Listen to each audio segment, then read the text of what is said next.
JD রান্নাঘরে আপনাদের সবাইকে স্বাগত। আজকে রান্না করব বিউলির ডাল। এই যে বিউলির ডাল ভাজা করে নিচ্ছি, হালকা করে একটু ভাজা করে নিতে হবে।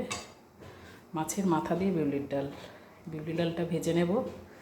এই যে মাছের মাথাটা পরে ভাজবো। আর এই যে হলুদ, জিরার গুঁড়ো, আর এই যে পেঁয়াজ সম্বার দিয়ে রান্না করব। বেশি কিছু উপকরণ লাগে না, জিরার গুঁড়ো, পেঁয়াজ দিয়ে হয়ে যায়, আর একটু শুকনো লঙ্কা সম্বার। ডালটা ভাজা করে নিই। এই যে ডালটা ভাজা হয়ে গেছে, এমন করে ভাজা করে নিয়েছি। এবার ডালটাকে ধুয়ে প্রেশার কুকারে সিটি দিয়ে নেব। এই যে মাছের মাথা ভাজা হয়ে গেছে। এবার ডালটা সিটি হয়ে গেলে একবারে জিরের গুঁড়ো, হলুদ, লবণ দিয়ে সিটি বসিয়ে দিয়েছি, যাতে লবণটা ভালো করে মিশে যায়, হলুদটাও মিশে যায়। নাহলে বিউলির ডাল তো দরদরা হয়ে যায়, ঘন হয়ে যায়। এই জন্য হলুদটা গোটা গোটা দলা দলা হয়ে থাকে। এই যে শুকনো লঙ্কা সম্বার দিয়েছি। এইবার একটু নাড়াচাড়া দিয়ে নেব।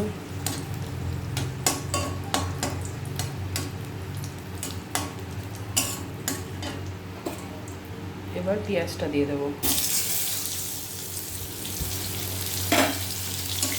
পেঁয়াজটা একটু ভাজা ভাজা হয়ে গেলে তারপরে ডালটা দিয়ে দেবো। এই যে পেঁয়াজ ভাজা হয়ে গেছে, পেঁয়াজটা ভাজা ভাজা হয়ে গেছে। এবার ডালটা দিয়ে দেবো।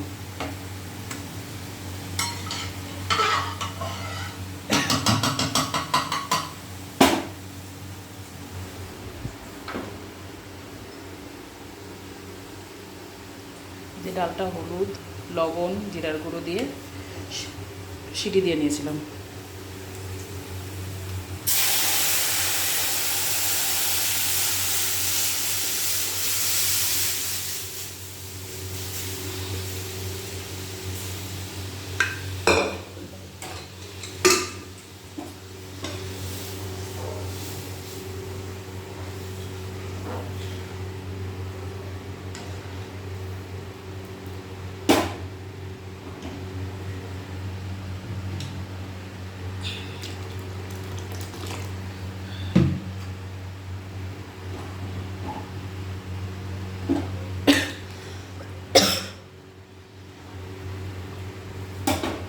একটু ফুটে উঠলে মাছের মাথাটা দিয়ে দেবো।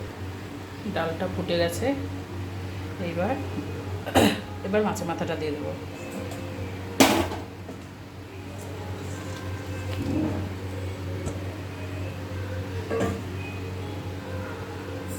সামান্য একটু চিনি দিয়ে দেবো, যাতে টেস্টটা ভালো লাগে, স্বাদটা ভালো হয়।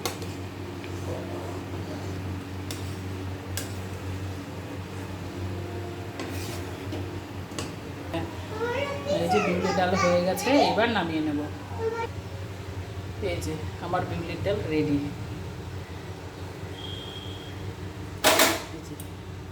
কত সুন্দর ঘন হয়েছে,